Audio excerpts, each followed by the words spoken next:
बहुत समय पहले की बात है। एक छोटे से गांव में एक गरीब मूर्तिकार रामू अपने परिवार के साथ रहता था। गांव की सादगी और प्राकृतिक सुंदरता ने उसे हमेशा प्रेरित किया। रामू के पास कला की प्रतिभा थी, लेकिन धन की कमी के कारण वह हमेशा संघर्ष करता रहा।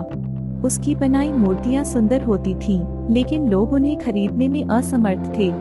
रामू का सपना था कि वह एक दिन ऐसा काम करे जिससे उसकी कला को सभी माने और उसके परिवार की किस्मत बदले। एक दिन रामू अपने काम में व्यस्त था, तभी उसे गांव के पुराने पुस्तकालय में एक पुरानी किताब मिली। उस किताब में लिखा था कि अगर कोई सच्चे मन से गणेश जी की पूजा करे, उनकी मूर्ति को विशेष विधि से बनाए, तो वह जादुई शक्तियों से भरपूर हो सकती है।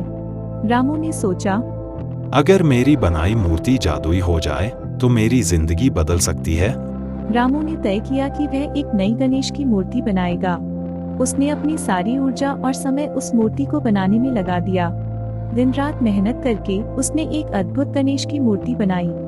मूर्ति इतनी खूबसूरत थी कि उसकी आंखों में एक अलग चमक थी। उसने मूर्ति को अपने घर के पूजा घर में स्थापित किया और हर दिन भगवान गणेश की भक्ति में लीन हो गया। एक रात जब रामू ध्यान कर रहा था, अचानक उसकी आंखों के सामने एक तेज रोशनी चमकी। उसने देखा कि गणेश जी स्वयं उसके सामने प्रकट हुए। उनके चेहरे पर एक शांत मुस्कान थी और उनका स्वर मिठास से भरा था। गणेश जी ने कहा, रामू, मैंने तुम्हारी सच्ची भक्ति और मेहनत को देखा है। मैं तुम्हें 3 इच्छाएं पूरी करने का वरदान देता हूँ। रामू ने खुशी से झूमते हुए अपनी इच्छाएं बताई। पहले उसने धन और समृद्धि की इच्छा की, ताकि वह अपने परिवार को एक सुखद जीवन दे सके।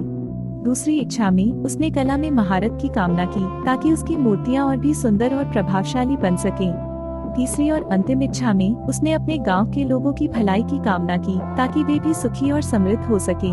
गणेश जी ने उसकी इच्छाएं सुनी और मुस्कुराते हुए कहा, तुम्हारी सच्ची भक्ति के लिए मैं तुम्हें ये वरदान देता हूँ, पर याद रखो, यह शक्तियाँ तुम्हारे अच्छे कार्यों के लिए ही है।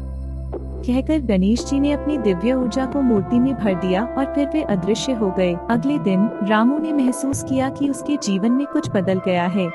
उसकी मूर्तियों की बिक्री अचानक बढ़ने लगी। लोग उसकी कला को सराहने लगे और उसे अच्छी कीमत देने लगे। रामू ने अपनी पहली इच्छा पूरी होते हुए देखा। वह अब आर्थिक रूप से मजबूत हो गया था। उसने अपनी पत्नी और बच्चों के लिए एक सुंदर घर बनवाया और उनके लिए सारी सुख सुविधाएं जुटाई। लेकिन रामू ने अपनी दूसरी इच्छा को भी पूरा करने के लिए मेहनत की। उसने अपनी कला को और निखारने का निर्णय लिया। वह शहर के महान मूर्तिकारों के पास गया और उनसे सीखने लगा। उसने तकनीक, शिल्प और रचनात्मकता में महारत हासिल की। उसकी मूर्तियां अब और भी आकर्षक और अद्भुत बनने लगी। उसकी कला ने उसे शहर में एक प्रसिद्ध मूर्तिकार बना दिया। फिर रामू ने अपनी तीसरी इच्छा को पूरा करने का निश्चय किया। उसने अपने गांव के लोगों की भलाई के लिए कई योजनाएं बनाई।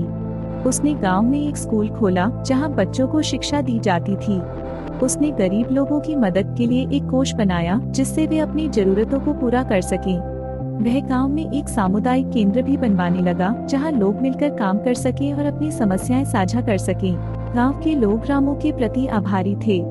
उसने न केवल अपने परिवार का जीवन बदला, बल्कि पूरे गांव को एक नई दिशा दी। गांव में अब खुशियां थी, शिक्षा का प्रचार था और लोग एक दूसरे की मदद करने लगे थे।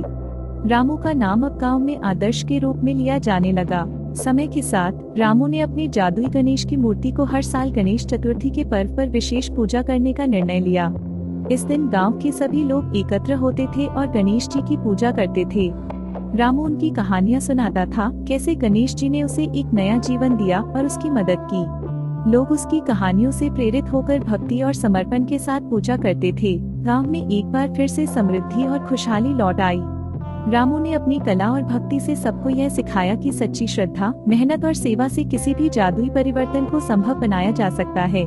रामू की कहानी बताती है कि यदि हम अपने दिल से किसी काम को करें, तो सफलता अवश्य मिलेगी।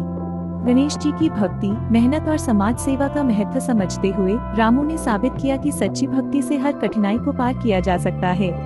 उसकी यह जादुई यात्रा आज भी लोगों को प्रेरित करती है कि हर व्यक्ति अपने अंदर जादू छिपाए हुए है, बस उसे पहचानने की जरूरत है।